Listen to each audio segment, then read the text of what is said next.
stereo grot. Moki man arba stereo grot. Nesvarbu, išmokysiu. Aš kreipiuosi į aukščiausią ministeriją. Atsiųsk žinutę, grot. Mono arba stereo. Kur 50 litų? Nu, vagis, mano 50 litų. Mano 50 litų. Vagis. Vagis. Nors jeigu mes pinigus turim, tai einam alaus atsigersim. Aš vykstame. Einam alaus tikrai. Vykstame. Einam.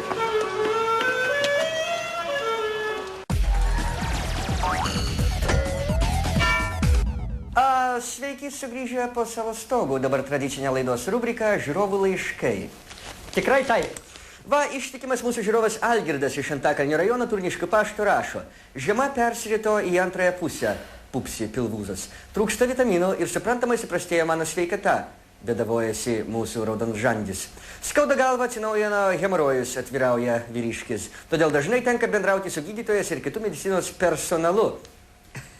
Plūsta žodžiais mūsų pupsikas. Esu girdėjęs, kad gydytojai reikia duoti kyšį. Norėčiau sužinoti, kaip tai daroma. Kelia antakį mūsų Algirdas. Atėjo pats metas susipažinti su mūsų daktaru Šiknavicko. Ate, kad tu pastiptum sabaką. Kągi, esu daktaras Šiknavickas. Sveikam kūne, sveika siela. Kiekvieną rytą atskubu į savo darbą į klinikas, kur manęs laukia kaip daktaro Eibolito, ligoniai, klipatos ir kiti pidarastai.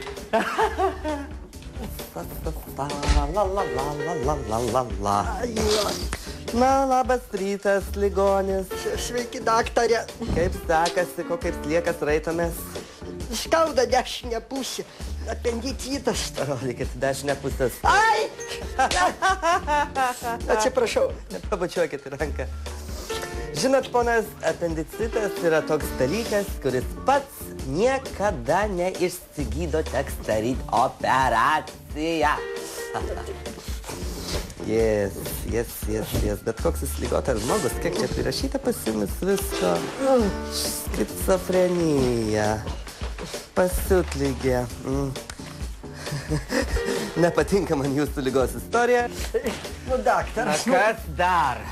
Nu, paklausykit manęs, nu visada susitardavom. Kaip sako, liaudės išmintis, nekepsi nesioperuosi. Nu, klausykit, daktaras, tikrai be operacijos nepasveiksiu. O kaip sako, liaudės išmintis, nenori jaunas numirti. Na, operacija ligonis, matau, yra įmanoma, bet sprendžiant iš jūsų ligos istorijos, jums negalima daryti narkozės. Nu, kaip negalima, Kas dar viešpatie? Nu, galima padaryti, nu, jūs visi. Gerai, viskas yra įmanoma, paprašysim, kad padarytų vietinę nejautą. Argi jūs negalite su O anesteziologu? jums dar iš manęs reikia, suka jūs. Nugi susitarit, nu padarykite, aš bijau tos geležys, kur biksai žvanga, visokias seselės keikiasi. Aš noriu miegot per operaciją. Matau, operacijai esat pasiruošęs. Kągi, po operacijos iškart pastrikti iš lovos ir namolio. Teisingai, ir ko čia smirdėti toje ligoninėje? Bet to apendicito aš norėčiau reabilitacinio periodo ligoninį. Ligonis, jūs man įvarysite infarktą su savo įkyruolišku... Nu, jūs paimkite, jums taip įprasta imti. Nu. Na, kągi, jūs sakote. Tik tais kolidoriui ant Tapčiano arba šešerietėje palatoje su kitais psichais. Apendiksų kupinas visas korpusas ligoninis. Bet daktariukas, o gal atsirastų ir palata su televizoriumi ir gražia sesele? Jis toks įkirus. Kągi, rūpintis turtingo žmogaus sveikata mūsų profesinė garbė. Paprašysim, kad elektra nedingtų operacijos metu ir kad ukvedys šmirgeliu išgalastų skalpelį. Aš nežinau, kaip jums atsidėkoti. Na ką jau jūs nežinot, toks didelis ir nežinot. Viską jūs puikiausiai žinote. Mielas Algirdai ir kiti žiūrovai, kaip matome viskas savo vietose. Ligonis ligoninėje, jo apendiksą atliekų konteineryje bomžai džiaumoja, na, o pinigai ten, kur ir priklauso, pas daktarą kišenėje. Ir geras patarimas, niekada neneškite kiaušinių, saldainių ir nedaus daktarams. Nuo to jiems profesinė alergija. Į bonkų neneškit, nes jų turi ir ne Gorbačiovo laikai. Duokit geriausia eurus. Na, jeigu neturit, aišku, blogiausia atveju tiks ir lietukai. Jis toks nenorama.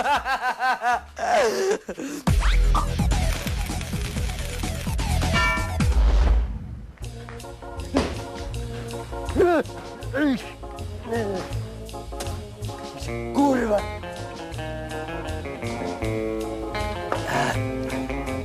Ček. 1, 1, 2, 3, 3. Labas vakaras, gerbiamas dragų žiūrovė. Šiandien tradicinė sporto rubrika. Pakalbėsime apie pačią vyriškiausią sporto šaką – bowlingą.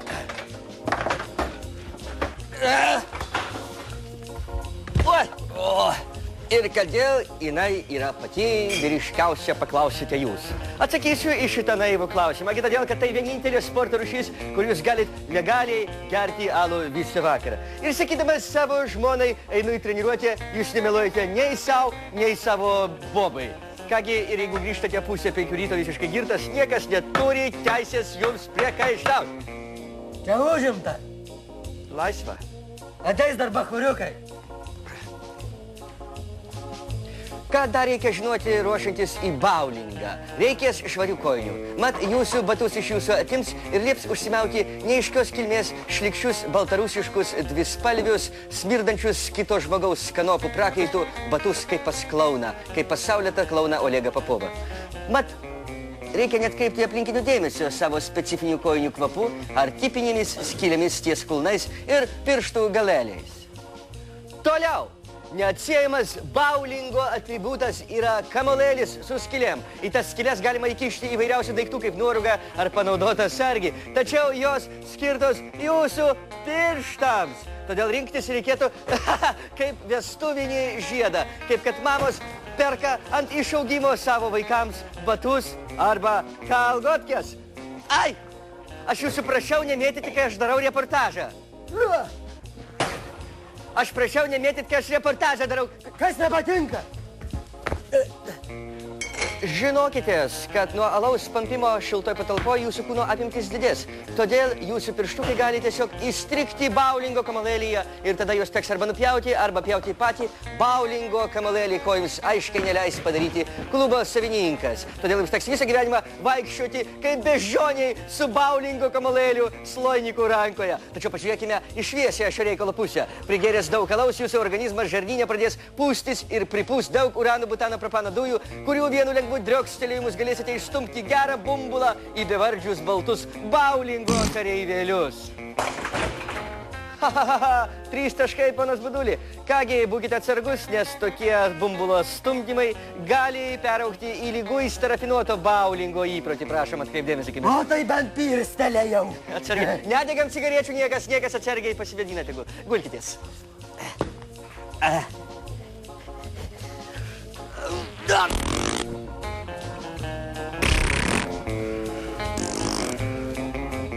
Na, o aplamai, kamuolėlis nėra pats svarbiausias dalykas bowlinge. Vo kiek keglių tu beišmuštum, po sekundės jie vėl randasi savo senoj vietoj. Štai ir visas sportas. O dabar pereisim prie svarbiausio bowlingo komponento. Eisim gerti alaus.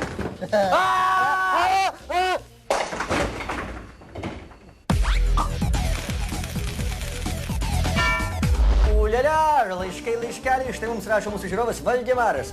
Dažnai būnu Meksikoje, rašo vyriškis. Ir matau, kaip ten žmonės geria tekilą, atvirauja Valdemaras. Norėčiau išgerti ir aš, atvirauja Valdemaras. Bet per brangu, todėl gal galite padaryti, kaip tekilos išsivaryti Lietuvos sąlygomis, kelia antakį vyras. Į jūsų klausimą, ar galime patarti, atsakysim nuoširdžiai. Aišku, galim patarti. Pirmiausia, reikia paimti kaktusą ir išspausti iš jo sultis. Duokite man kaktusą. Spaudžiame iš kaktuso sultis. Ai! Skaučia? Biškelį. Na, kaip matote, biškį nelabai pavyko, todėl kaktusą mes dabar sušečkavosime lobziko pagalba. Palaikykite kaktusą. Šečkavojam, laikykite kaktusą. Šečkavojame duotąjį kaktusą kaip kokį kapustą. Sušečkavoja smulkiais gabalėliais, aišku, šį kartą mums nesigausi taip jau padaryti smulkiais gabalėliais. Pjauname sušečkavotą kaktusą ir metame jį į sloviką.